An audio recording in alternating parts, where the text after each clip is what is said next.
Alright, today I'm going to try and put one of these questionable universal license plate brackets on. I've seen them online, and I bought one from Biker Bits that was LED, and it just wasn't going to work. It was all LED. They may have a version that'll work on the US ones, but I think the ones from Biker Bits are meant for the Thailand version with all LEDs. So I'm going to try this one. I've seen some bikes with them on the back and they didn't look too bad, so we will see. And I have the cargo rack on the back. Take these two bolts out. There's some bolts underneath that you need to take out to take the license plate housing off. It's really not that difficult. The only difficult thing is if you already have one of these on the back, these little washers that make up the difference, they like to fall out. Make sure you don't lose those, because those keep it from going in, those keep the cargo rack from pinching in too tight onto the frame of the bike. The long bolts go in the front with these, and you don't want to lose these, and they are a pain to fish inside of here. If you already put one of these on, it bends the rack a little bit, so make sure you plan on these not being very easy to put back in. And the short ones with collars go on the back, and the original, it just pops right off. And if you're careful, which everybody should be with this nice pretty plastic, and bird doo-doo, everything should come right off. The front seat just pops right off, and you pull backwards, and the original seat comes right off.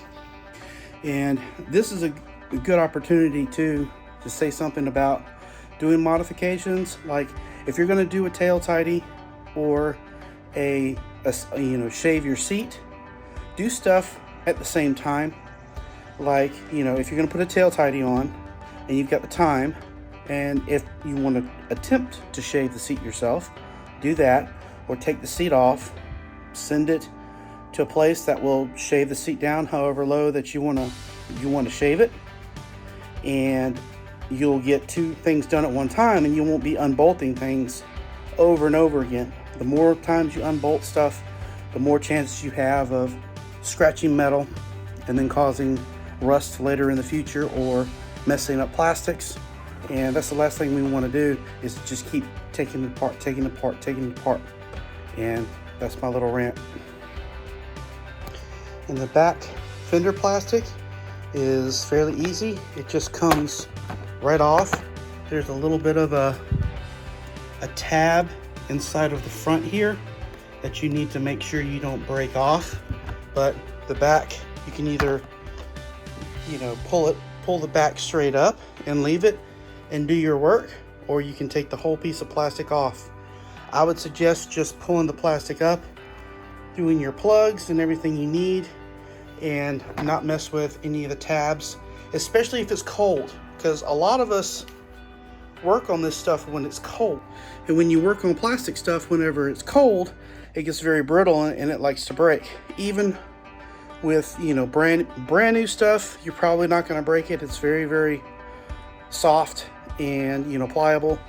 But if it's wintertime and you're working on this plastic stuff, I would not mess with plastic as much. You know, these are brand new bikes, so you shouldn't have to worry about it for a few years. But work on stuff when it's warm, or warm your shop up before you start working on anything plastic. That goes with cars too. You go and mess with the front cowl on your car, and all of a sudden it cracks. And with the supply chain being what it is, you may not be able to, you know, replace this plastic anytime soon. I was real lucky with my seat that it came in about a week from you know, from Thailand to Honda. I ordered it directly through my local Honda, and the seat came a whole lot faster than I was expecting. And as crazy as it may sound, but there's only one plug that goes back to your license plate bracket, and that is for your license tag light. The aftermarket one comes with the LED light. I'm gonna see if I can't bolt the original to it. What I also liked was, and sometimes you really need to stay DOT approved, is it comes with the little side brackets for the reflectors. And I know a lot of people, one of the first things they do is they take the reflectors off their side reflectors off their bike. I did with my SV650, which I really should not have done. It is so people can see you from the side, and if you get into an accident, that may be a reason for them to, for some reason, see that you're at fault at night. And there are 2 more screws at the bottom, so this bottom piece can come out so you can access the rest of the wire. And they are different screws. There are different lengths that go into the back, so don't get them confused. Okay, and this is it. And I don't know, I'm doing this kind of as I go, but this looks like this may bolt up to the aftermarket one. I'm not sure. I'm going along just like you are, and after you take those 2 bolts out, this comes right off, and we will see if this works. I may have to trim some of this plastic so it will fill in all of this hole. I don't know how I'm gonna do that. I do have a bunch of rubber down there that I use for just about everything that I may cut out a square to make that watertight. We'll have to see. But it's not that hard of a project. I'm going to transfer these reflectors over to this one because, I mean, let's just face it. You're not going to outrun the cops on one of these unless you go off-road. So just leave the reflectors on. They're, you know, they don't look that bad, especially on a red bike. I was not able to use a washer on the back side of here, which I would have liked to have done so I don't gall the anodized aluminum, but there was only about 3 threads showing, so that's what I'm gonna have to do. And also remember, this stuff is plastic. You don't have to, you know, put the Gorilla Grip on it. Just snug is fine. This isn't, you know, main engine caps where you need to torque them down a lot. So be careful when you're putting this plastic stuff on. What I did notice was if I take the washer and put it on the outside, it actually gives it a nice, it makes the reflector parallel. So if you put the washer on the outside of it, it makes it to where it is parallel and probably easier to see straight from the side instead of being angled like it was. Yes, and this is definitely a a Bob Ross moment, a happy accident, but these bolts fit perfectly over the location for the license plate bracket. I am going to see if I can take the plugs out of these so I can fish them through the power hole. Just cross your fingers and wish me luck. You know, there is a way to get these out without messing them up. And make sure you video the orientation of which wires go which. If this was a regular bulb, I would say it's not that much of a problem, but since LEDs are polarity sensitive, you need to make sure these plugs go back in exactly the way they came out. And just know, I would be running my fan, but you wouldn't be able to hear. But it is like 90 degrees and about, 85% humidity right now. So you're welcome.